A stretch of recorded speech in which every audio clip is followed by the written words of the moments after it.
Hi friends, Telangana రాష్ట్ర రైతులందరికీ ఆదరిపే శుభవార్త. రైతు బంధు అయితే ఇక్కడి నుంచి అయితే బంద్ అండి. ఇప్పుడు వచ్చే వానాకాల సీజన్లో మీకు రైతు భరోసా డబ్బులు అయితే ఇవ్వబోతున్నారు. ఎన్ని ఎకరాల వరకు ఇవ్వబోతున్నారు, ఎకరానికి ఎంత చొప్పున ఇవ్వబోతున్నారు, కొంతమందికి రద్దు అవుతుంది. ఎందుకు రద్దు అవుతున్నాయి, ఏ లింక్స్ చేసుకోవాలి, రుణమాఫీ డబ్బులు, అలాగే పీఎం కిసాన్ 17 విడత డబ్బులు ఎప్పుడు వస్తున్నాయి తెలుసుకున్న ముందు లైక్ చేయండి, షేర్ చేయండి, సబ్స్క్రైబ్ చేయండి, పక్కన ఉన్న bell icon all symbol button గంట సింబల్ నొక్కితే నేను వేసే లేటెస్ట్ అప్డేట్స్ వీడియోస్ మీ ముందుకైతే వస్తాయి. లేట్ చేయకుండా అయితే వీడియోకి అయితే వెళ్ళిపోతాం ఫ్రెండ్స్.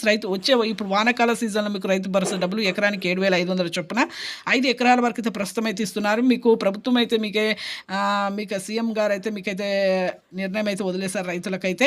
మరి ఎన్ని ఎకరాల వరకు ఇవ్వాలో అనేసి మీరే నిర్ణయించుకోండి. అలాగే ఈకేవైసీ ఎంపీసీఐ లింక్ చేసుకోవాలి. ఎంపీసీఐ లింక్ అంటే phone number, Aadhaar card link చేసుకోవాలి. అలాగే ఆధార్ కార్డు, ఫోన్ నెంబర్, మళ్ళీ వేలు ముద్ర ఈకేవైసీ కూడా చేసుకుంటే మీకు బ్యాంకులు అయితే జమ అవుతున్నాయి.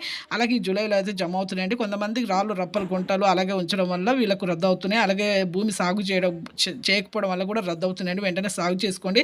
రుణమాఫీ డబ్బులు 3 విడతలుగా అయితే ఒక్కొక్క విడత చొప్పున మీకు 60,000 చొప్పున అయితే మీకు 3 విడతలుగా అయితే 2 లక్షలు మాఫీ అవుతున్నాయి. అది కూడా December 9, 2020 రుణాలు చేశారు వారికి మాత్రమే అండి. థ్యాంక్స్.